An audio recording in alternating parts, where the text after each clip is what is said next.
is the best fighter on the planet. Pound for pound, he's that dude.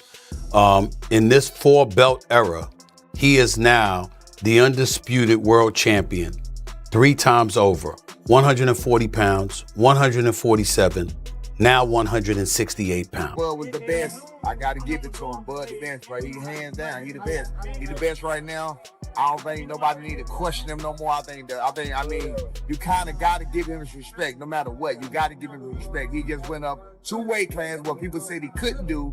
He's doing everything that people say he can't do. I'm a world champion, as you know, and I've been a 3-division world champion, but I've only won 1 of the belts. I don't know what it is to be undisputed. I don't know that feeling. Do you understand? What he did last night is unbelievable. Stephen A. Smith confronted Floyd Mayweather for dismissing Terence Crawford after his victory over Canelo. Smith insisted that Crawford achieved something historic, stressing that no fighter had ever done what Crawford has by becoming undisputed in multiple divisions. He emphasized that Crawford earned every part of his legacy and deserves universal respect, not negativity. According to Smith, Crawford's triumph over Canelo was far more than just another win. It was a defining moment that elevated his status among the all-time greats. He made it clear that Mayweather's criticism could not overshadow Crawford's remarkable accomplishment. If you like this, please subscribe Punch Vista and click the bell icon for more latest and interesting videos. The best fighter on the planet.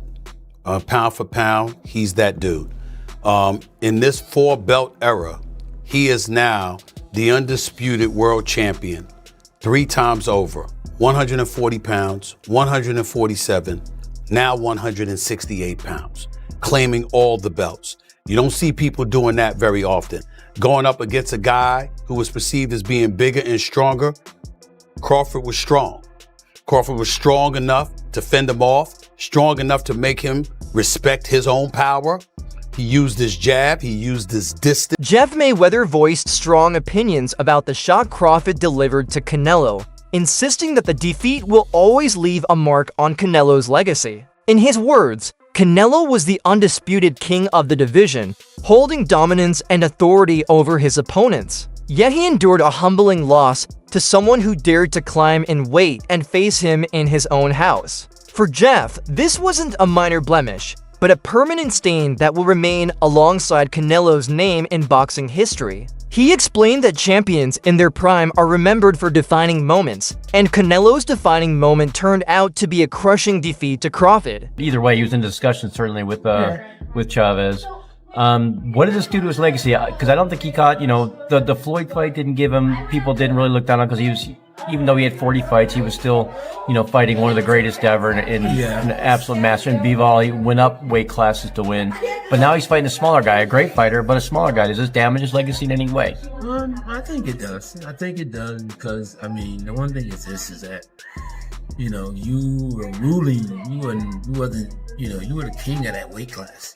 And the king of that weight class for a good while. And I think that, he had a huge following because, he became the face of boxing. And even though it's another, future Hall of Famer, still losing a guy come up a couple weight classes, kind of makes you seem not as great as you might have been. Stephen A. Smith admired Crawford's victory and didn't hold back his respect. He explained that he was present for this historic occasion, making the win even more personal to him. According to Smith, nobody in boxing's history has done what Terence Crawford accomplished, moving up in weight to dismantle a dominant champion like Canelo in such fashion. He called it a career-defining performance that sets Crawford apart from the rest, ensuring the night will live forever in the sport's rich history. For Smith, it was not simply a fight, but a monumental shift in how greatness is defined in boxing. This was Terence "Bud" Crawford moving up 2 weight divisions, really 3 in my mind, because we only fought 1 fight at the junior middleweight division. So he's really moving up from 147 pounds, okay? Terence "Bud" Crawford moving up to the 168-pound limit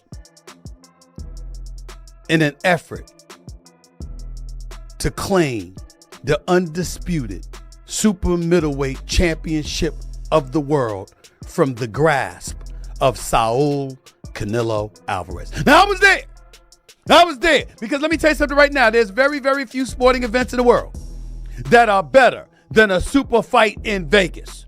I can tell you that right now. There's very, very few events.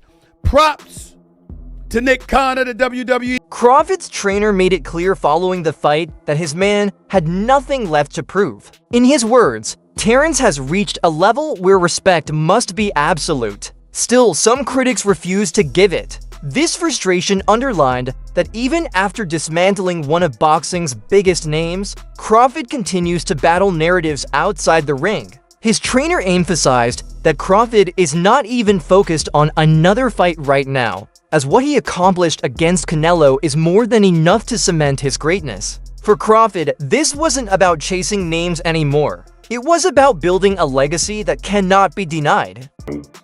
Terence Crawford and his well-renowned trainer, two-time trainer of the year and future Hall of Fame trainer, Brian Bomac McIntyre, recently did an interview in which Bomac stated that a fight is not happening. And this particular fight is a fight that everybody wanted to see Canelo Alvarez take, and Canelo Alvarez refused to take this fight with a 28-year-old two-division world champion, reigning WBC light heavyweight, former two-time WBC super middleweight, the Mexican Ecuadorian superstar boxer, who's one of my favorite fighters and a great person, David, the Mexican Ecuadorian monster Benavidez, who is 30 wins, no loss, no draw, 24 wins by way of knockout, stands at 6'2" with a 75-inch arm reach, and fights at 175. But the entire time David Benavidez was fighting at 168, Canelo Alvarez was brought up, and he never accepted the fight. And so, with that said, now people are trying to project this fight on Terence Crawford. And they're saying that Terence Crawford needs to take the fight. So Bomac yesterday did an interview, and Bomac said they're not fighting David Benavidez. And so now people are pushing this notion that Terence Crawford is ducking and Terence Crawford is scared of David Benavidez. And if he don't fight David Benavidez, according to Boxing News 24... Timothy Bradley gave perhaps the boldest take, comparing Crawford directly with Floyd Mayweather. He argued that Crawford's name now belongs at the very top of any greatest of all-time discussion. For Bradley, this was not simply about beating Canelo. It was about redefining the very meaning of pound-for-pound number one. He emphasized that while Floyd may have perfected the art of boxing during his prime, Crawford proved he could do it on an even greater stage by defeating Canelo at his strongest. In Bradley's view, this one pushed Crawford into a realm where only the absolute legends of the sport exist. That's it for today's video. Stay tuned. Until next.